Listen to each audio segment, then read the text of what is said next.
Untuk mendorong pertumbuhan ekonomi masyarakat yang terdampak pemangkasan anggaran, pemerintah menyiapkan paket stimulus pendorong ekonomi. Meski demikian, pemangkasan anggaran yang disebut bernilai total 750 triliun rupiah berdampak cukup luas dan berpotensi dirasakan dalam jangka panjang.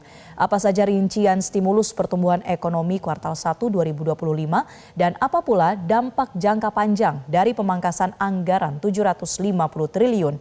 Kita simak pemaparan Leonard Samosir dalam Top Economy. Dan pemirsa, inilah 8 kebijakan mendorong perekonomian dan 4 dari 12 kebijakan transformasi ekonomi Indonesia yang diumumkan Presiden hari Senin kemarin. Yang pertama adalah kenaikan upah minimum provinsi atau UMP. Kedua, optimalisasi penyaluran bantuan sosial atau Bansos. Yang ketiga adalah pencairan tunjangan hari raya di bulan Maret 2025. Yang keempat, sejumlah diskon pada bulan Ramadan dan Lebaran. Yang kelima, diskon tarif listrik, kendaraan listrik, dan sektor padat karya. Yang keenam, optimalisasi program makan bergizi gratis. 7, optimalisasi penyaluran kredit usaha rakyat atau KUR.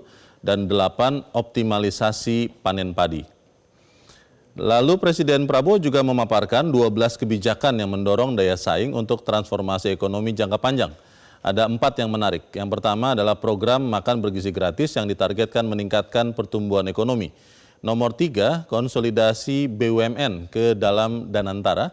Yang keempat adalah kebijakan fasilitas likuiditas pembayaran perumahan atau FLPP atau subsidi KPR 3 juta rumah.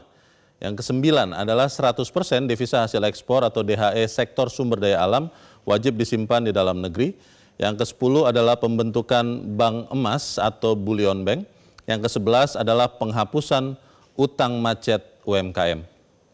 Sehari sebelum pengumuman kebijakan ekonomi, Presiden Prabowo secara mengejutkan mengumumkan efisiensi anggaran tidak berhenti di angka 300 triliun rupiah saja, tapi melonjak menjadi 750 triliun. Ada 3 tahapan. Tahap pertama, Kementerian Keuangan berhasil menyisir penghematan di kementerian dan lembaga sebesar 300 triliun rupiah. Tahap kedua disisir lebih dalam lagi sampai satuan 9 sebesar 308 triliun rupiah. 58 triliun rupiah dikembalikan lagi ke kementerian dan lembaga. Dan puncaknya adalah tahap ketiga, efisiensi dividen BUMN hingga 200 triliun rupiah. Total efisiensi anggaran menembus 750 triliun rupiah. Pertanyaan utama publik masyarakat adalah apa dampak yang akan masyarakat rasakan dari efisiensi 750 triliun rupiah ini?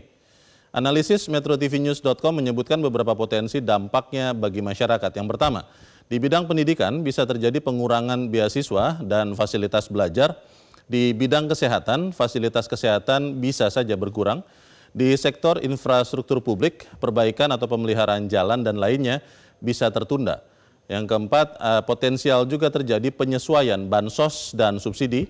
Yang kelima adalah untuk keamanan publik, layanan aparat dan layanan darurat bisa terhambat karena terbatasnya dana operasional. Jelajahi cara baru mendapatkan informasi. Download Metro TV Extend sekarang.